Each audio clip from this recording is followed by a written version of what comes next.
The world of Project Zomboid doesn't have that gritty, tumbled-down look of a long-fallen city like many survival games, but rather it sports the slightly lived-in, life-interrupted look of a table set for dinner, or a car in the middle of a tire change and repair project spread out on the table. As we've seen in previous videos, there are lots of stories that are told in the wild or in a survivor's home, but there's another entire category of stories that Project Zomboid uses to give that a lived-in feeling, to spice up the otherwise sterile homes on the map. The game's code calls them randomized house stories, notably different from the survivor stories and annotated maps that we've already covered. First off, let's explore the wild world of random table stories, or RB basic stories. Have you ever found a stove with some nice soup on it? Or discovered a coffee table with raw chicken and a knife, tray, and maybe some peppers? Those are the types of things that the random table stories will do.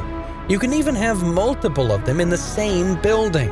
There's the breakfast scene, which sets the table with spoons, throws out some milk and juice and cereal, as well as mugs and fruit, making this all part of a complete breakfast. The butcher scene, in which you'll find a fish or some game, as well as a handy knife to do the butchering yourself. The dinner scene, which can spawn in pots and pans of soup, utensils, even cleaning products. There are also glasses of wine, beer, or water set out, and condiments or spices. The electronic scene sets the table with a screwdriver, some scrap, an electronic magazine, and at least one other electronic device that hasn't been disassembled yet. The drink scene, which scatters some cups, beer, cigarettes, and chips around. The food prep scene, which supplies a tray, knife, and spice, as well as either chicken, steak, or mutton, and a veg to round out the meal. The sandwich scene will slap down some bread, a knife, and PB&J fixins, and see if you can figure it out. The sewing scene, which will either be some socks with a needle and thread, sewing kit, and maybe some scissors, or a random shirt, knitting needles, yarn, and ripped sheets. And the soup scene, which will set the table with some nice soup and pre-ladled bowls all around, as well as the possibility of a salad. And when any of these trigger, there is the possibility of finding a blood splatter, toothpaste, cosmetics, and other incidental items scattered around to give the impression of a story of life interrupted. And all of those many options are all one element. You can have multiple of those in the same house, or you can have those mixed in with the following. The next three randomized houses are all quite easy to spot, even from miles away, because of all the smoke you see. These are all burned, and they come in three different varieties. The first is the vanilla burned house, where it's simulating a house fire, but preventing it from spreading, which, in my opinion, is a waste of a good fire, if you ask me. It adds no loot, holds no surprises, unless you're unaware of what ash looks like. The second is almost exactly like it, but they've scattered around some corpses into the house. All of them are skeletons though, so it's just good set dressing, no good loot. The third type though is what makes the other two worth checking out. This is the burnt with firemen.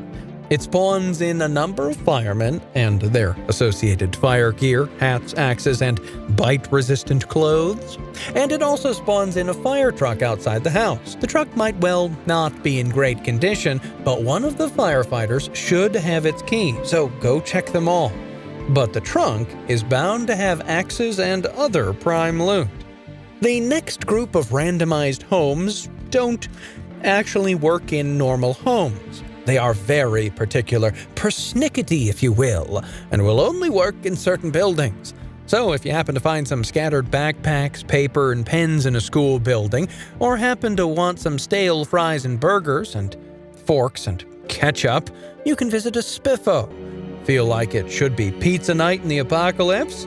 You can grab a slice over at the local Pizza World. It will have been on the tables for a bit, but it's pizza. Pile of Crepe is very well named in my opinion, since it will only spawn in a few pancakes and waffles. It's just plain much better, if you're looking for breakfast, to head over to the Seahorse Cafe.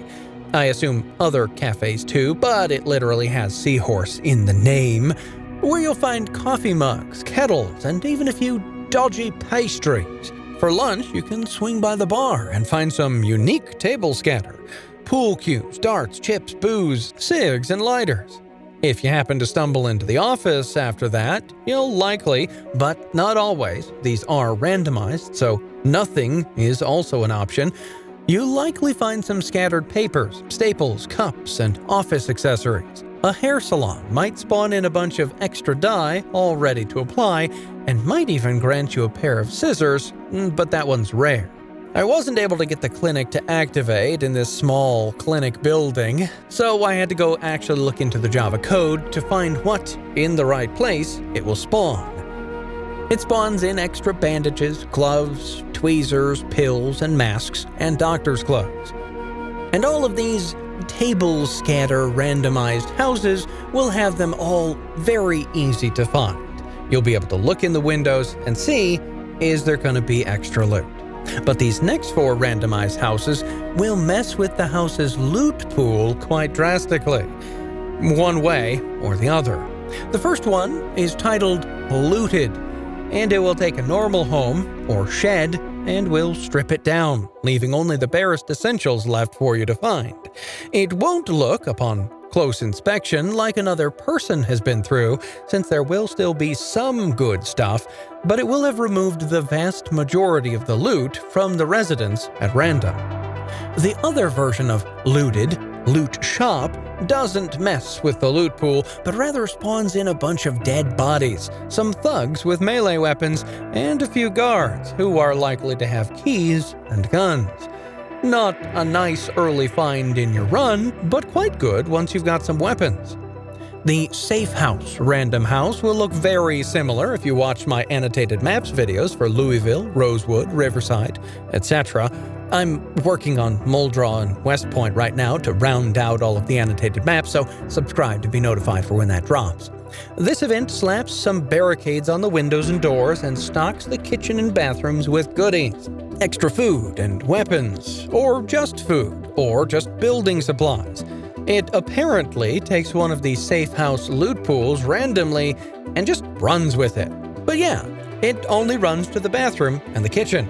And speaking of running to the bathroom, one of the most popular randomized houses is up next. Titled simply Other, this event removes almost all the loot from the house. I did manage to find some loot left in the freezer, but it replaces it with vast amounts of toilet paper, which, no, doesn't make great fire starter. It takes forever to put in the fire, but it is vastly funny the first time you find it. Real 2020 pandemic vibes. These last 2 defy classification. First of all, there's this lovely event here, which I'm not going to explain in detail. If you know what's going on, you know. But if you've ever opened up a bathroom and found a lot of Zeds packed in there, yeah, if you see this house, make sure you aggro them outside so that you don't have to join their party. And finally, this event is absolutely the rarest. It contains one of the rarest pieces of loot in the game. Since if this randomized house doesn't spawn, the loot will never spawn in the entire game world. The Kate and Bald Spot event, as far as we've ever been able to find, will only ever spawn in this one house in Muldraw, and it will spawn in a few bodies and Zeds, and among them you'll find this downed woman and a bald man Zed over her. Kill them both, and you'll find this unique item, a framed picture of Kate. Cherish it for all time. Hold it close to you. And make sure to like, comment, and subscribe, since I'll be getting around to the last 2 annotated map videos soon. And coming up in the end of July, we'll be hosting our next Project Zomboid live event. 3 days of crazy competition with Steam game keys up for grabs. So until next time, I'll play with you later.